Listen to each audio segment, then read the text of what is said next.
60% approval rate होगा बस अब स्टडी परमिट का। मतलब अगर 100 एप्लीकेशन सबमिट होंगी ना, उसमें से सिर्फ 60% अप्रूव होंगी। अगर आप किसी टीचर से टच में हो तो पूछना कि ग्रेड कर्विंग नाम की कोई चीज़ होती है, तो पूरी क्लास को -5 दिया जाता है। ओपनली ये लोग स्टूडेंट्स को फेल कर रहे हैं, पूरी पूरी क्लास फेल कर रहे हैं। And they are also taking a stand कि हाँ हमने फेल किया तो किया।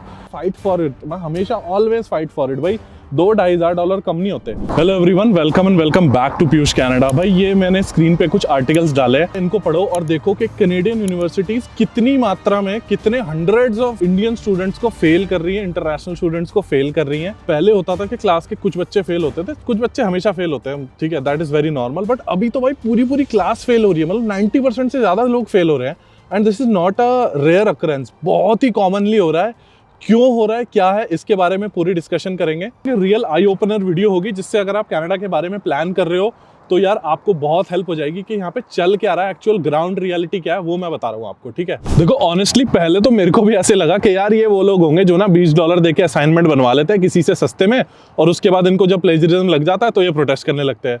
लेकिन ऐसा मैं भी सोचता था, एंड ये सोच एंटायरली गलत नहीं है। अभी भी लोग हैं जो $20 $50 देके असाइनमेंट बनवाते हैं।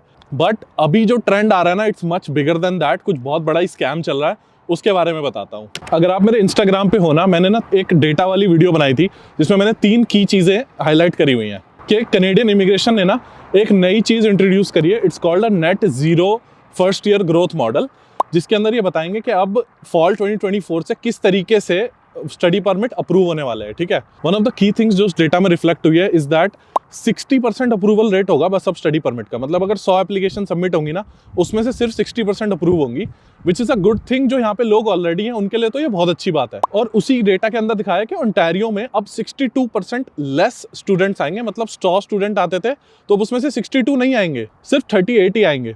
उसके बाद ब्रिटिश कोलंबिया में 42% लेस इंटरनेशनल स्टूडेंट आएंगे। इस सब बातों का क्या मतलब है? देखो जो कनाडा में रह रहे हैं उनके लिए तो ये बहुत अच्छी बात है। देखो जो यूनिवर्सिटीज है ना, उनको ना एक चीप ड्रग की तरह आदत लग चुकी है इंटरनेशनल स्टूडेंट्स की, एज अ इजी कैश, ठीक है। इजी $20,000 $40,000 $50,000 एक इंटरनेशनल स्टूडेंट कंट्रीब्यूट करता है एक कॉलेज को, ठीक है। अब उनको ये मनी क्रंच इस रिस्ट्रिक्शन के बाद कि 60% कम बच्चे, 40% कम बच्चे, तो भाई उस दुकान के कस्टमर कम हो गए, ठीक है। तो उनको ये बहुत बुरा पिंच लग रहा है कि अब ये पैसा हम कहाँ से लाएं। तो एग्जाम्पल के तौर पे अगर किसी ओंटारियो के एक कॉलेज में 1 लाख बच्चा आता था एक साल में, सिर्फ 38,000 आएंगे अब। कैन यू इमेजिन कि आपकी दुकान पे 1 लाख बच्चे आते थे, अब आपकी दुकान पे सिर्फ 38,000 स्टूडेंट्स आएंगे।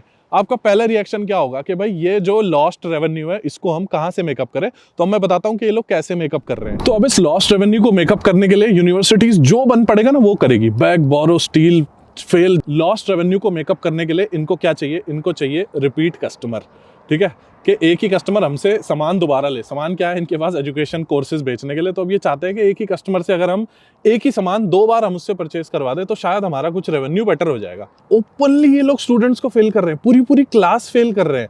And they are also taking a stand कि हाँ हमने फेल किया तो किया, ठीक है। अब एक मैं आपको बहुत इंटरेस्टिंग फैक्ट बताता हूँ। एक चीज होती है, इट्स कॉल्ड ग्रेड कर्विंग, ठीक है। ग्रेड कर्विंग नाम की एक चीज होती है। तो ऐसा होता है कि अगर के जो डीन है या फिर जो यूनिवर्सिटी का डिपार्टमेंट है उस सब्जेक्ट का, स्टैटिस्टिक्स का, मैथमेटिक्स का, साइंस का, वो ये देखता है कि पिछले 10 साल में इस कोर्स में क्या एवरेज था स्टूडेंट्स का। तो लेट्स से एवरेज था 65। अगर कोई क्लास सडनली उस क्लास का एवरेज 75 हो जाता है ना, तो वो टीचर से बोलते हैं कि भाई दिखाओ तुमने ज्यादा ईजी पेपर तो नहीं बना दिया, पेपर भी ठीक था। वो बोलते हैं कि आपने ईजी मार्किंग तो नहीं कर दी। ये सब करने के बाद ये डिसाइड होता है कि भाई you have to bring the average back to 65। This is very real. Teachers openly admit करते हैं, मैं अपनी तरफ से नहीं बना रहा, ये रियल है। अगर आप किसी टीचर से टच में हो तो पूछना कि ग्रेड कर्विंग नाम की कोई चीज होती है, तो पूरी क्लास को -5 दिया जाता है। दिस इज रियल, ये मेरी क्लास में हो चुका है। तो पूरी क्लास को -5 दिया जाता है just to bring that average back to closer to what it was. कि ऐसे नहीं कि -20 दे दिया, -10 दे दिया, छोटा बहुत माइनस किया जाता है पूरी क्लास का, कि ताकि वो जो एवरेज है उस एवरेज के क्लोजर आ पाए। Is this unfair? Yes, it is 100% it's unfair, but is it real? It's very real. Depending on the subject, ये बहुत ज़्यादा ऑब्जर्व किया जाता है, स्पेशली जो हार्ड सब्जेक्ट होते हैं उसमें तो ये लोग जो ग्रेड एवरेज है वो मेंटेन रखते ही रखते हैं। दूसरा सवाल जो आपके दिमाग में आता होगा कि क्या स्टूडेंट चीटिंग कर रहे हैं? Yes, easy answer is yes भाई। स्टूडेंट्स तो दबा के चीटिंग करते हैं। चीटिंग एज इन के चैट जीपीटी से लिख दिया, या किसी को $20-30 देके असाइनमेंट। आजकल आप देखते नहीं, इन्फ्लुएंसर इतने सारे हैं, वो $100 लेके प्रमोट कर देते हैं कि हाँ जी ये ABCD असाइनमेंट वाला, इससे असाइनमेंट बनवा लो, ये हो जाएगा, वो हो जाएगा। भाई तुम्हें बनवाना है बनवाओ, लेकिन उसके बाद रोना मत कि भाई प्लेजरिज्म लग गई, ठीक है।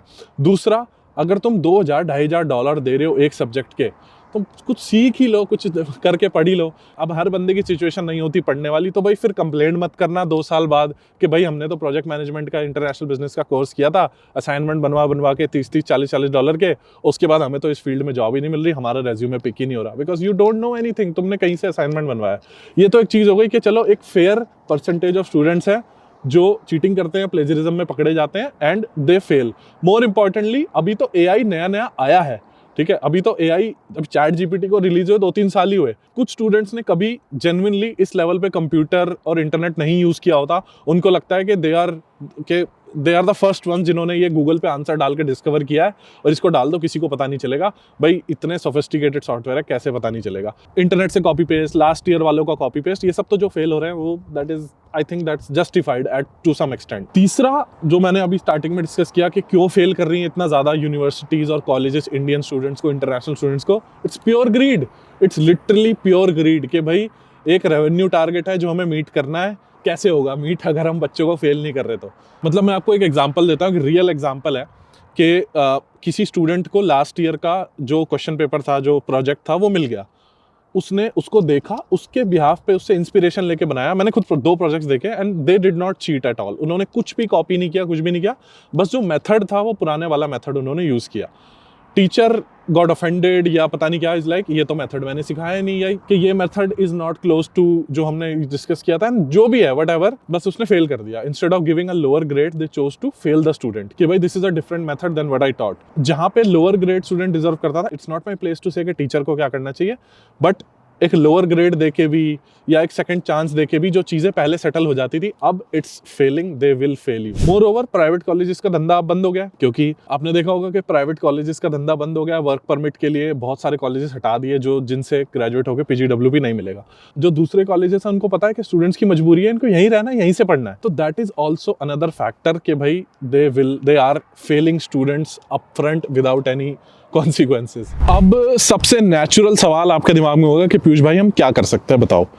देखो, हर यूनिवर्सिटी, हर कॉलेज में, हर पब्लिक बॉडी में, हर तो नहीं, मोस्ट पब्लिक बॉडीज में जरूरी होता है कि कोई अनबायस्ड पर्सन वो अपॉइंट करे जो इश्यूज रिजॉल्व करने में हेल्प करे। यूजुअली उसको बोलते हैं ombuds person, OMBUD S person, ठीक है, ऑम्बड्स पर्सन, गूगल कर लेना, ठीक है। तो उसको ऑम्बड्स पर्सन बोलते हैं, जिसका काम होता है कॉन्फ्लिक्ट फ्री रेजोल्यूशन करना चीजों का। अब हर प्रोविंस का एक ऑम्बड्स पर्सन होता है, प्रोविंस के जो कॉलेजेस की ग्रुप होता है उसका एक ऑम्बड्स पर्सन है। आपके कॉलेज यूनिवर्सिटी में भी एक ऑम्बड्स पर्सन होगा। एक तो आप उनको रीच आउट कर सकते हो। रीच आउट कैसे करना है? Obviously everything should be in writing, क्योंकि हर बंदे को अपनी जॉब प्यारी है। Don't get your hopes high कि बस हमने ऑम्बड्स पर्सन को शिकायत कर दी तो अब बस ये कॉलेज हमें पास कर देगा, ये कर देगा, वो कर देगा। भाई नहीं, इतना ईजी नहीं है। ऑल्दो हर बंदे को जॉब प्यारी है, इन्वेस्टिगेशन में बहुत बहुत बहुत टाइम लगता है। Make sure you do everything in writing. मैं आपको एक अपना केस बताता हूँ। जब मैं सेकंड सेमेस्टर में था, मेरा एक टीचर था इकोनॉमिक्स का, बहुत ही मतलब नीच टीचर था वो।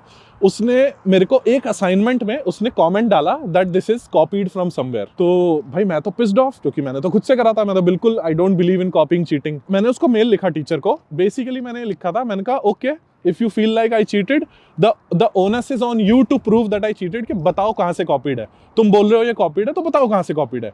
And that teacher never replied to that email, and उसने मुझे पासिंग ग्रेड देके पास कर दिया उस कोर्स में। ना मैंने कभी उस बात के लिए झगड़ा किया, ना वो किया। ऑल्दो उसने मुझे लोअर ग्रेड दिया जो मैं डिजर्व करता था उससे, but that is besides the point. अब किस किस से मैं लड़ूंगा, किस किस से माथा मारूंगा। तो भाई गिव एवरीथिंग इन राइटिंग। हर बंदे को अपनी जॉब प्यारी है, तो कभी भी वर्बली बहस नहीं कि भाई अगर तुमने नहीं चीटिंग करी तो टेक अ स्टैंड कि भाई मैंने नहीं करी, बात खत्म। कि तुम उसे बोलो कि भाई अगर तुमने करी है तो बताओ मैंने कहाँ से चीटिंग करी है, एंड फाइट फॉर इट। मैं हमेशा ऑलवेज फाइट फॉर इट। भाई $2-2,500 कम नहीं होते। उसके बाद जो स्टूडेंट्स प्रोटेस्ट करते हैं, आई थिंक वो भी एक तरीका है रिजॉल्व करने का।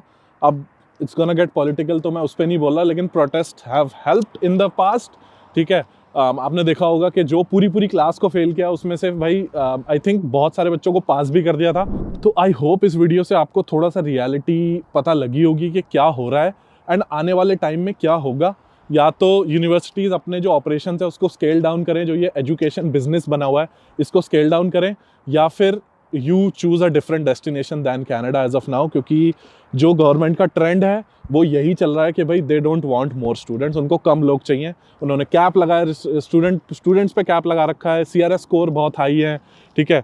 अभी के लिए फिलहाल जो ट्रेंड है भाई उसके हिसाब से अडॉप्ट करना पड़ता है, उसके हिसाब से अडॉप्ट करना पड़ता है। लास्ट ईयर बहुत अच्छा ट्रेंड था, 2023-2022 में बहुत बढ़िया ट्रेंड था, मिलियन लोग आ रहे थे, क्या कहते हैं, इंटरनेशनल स्टूडेंट्स आ रहे थे, परमिट्स अप्रूव हो रहे थे। अभी नहीं है, तो मेरे my job is to tell you the truth. I hope this truth helps you make a better decision for your study abroad journey, ठीक है। थैंक यू सो मच ये वीडियो देखने के लिए, आई होप वीडियो अच्छी लगी होगी। Instagram पे बहुत मस्ती चलती है, जो भी कहीं भी मैं घूमता फिरता हूँ इंस्टाग्राम पे ज़रूर डालता हूँ, और कोई भी न्यू अपडेट होती है इंस्टाग्राम पे आते हैं। इंस्टाग्राम है पीयूष मेरवाल, ज़रूर फॉलो कर लेना। Thank you so much, bye bye, and I will see you in the next video.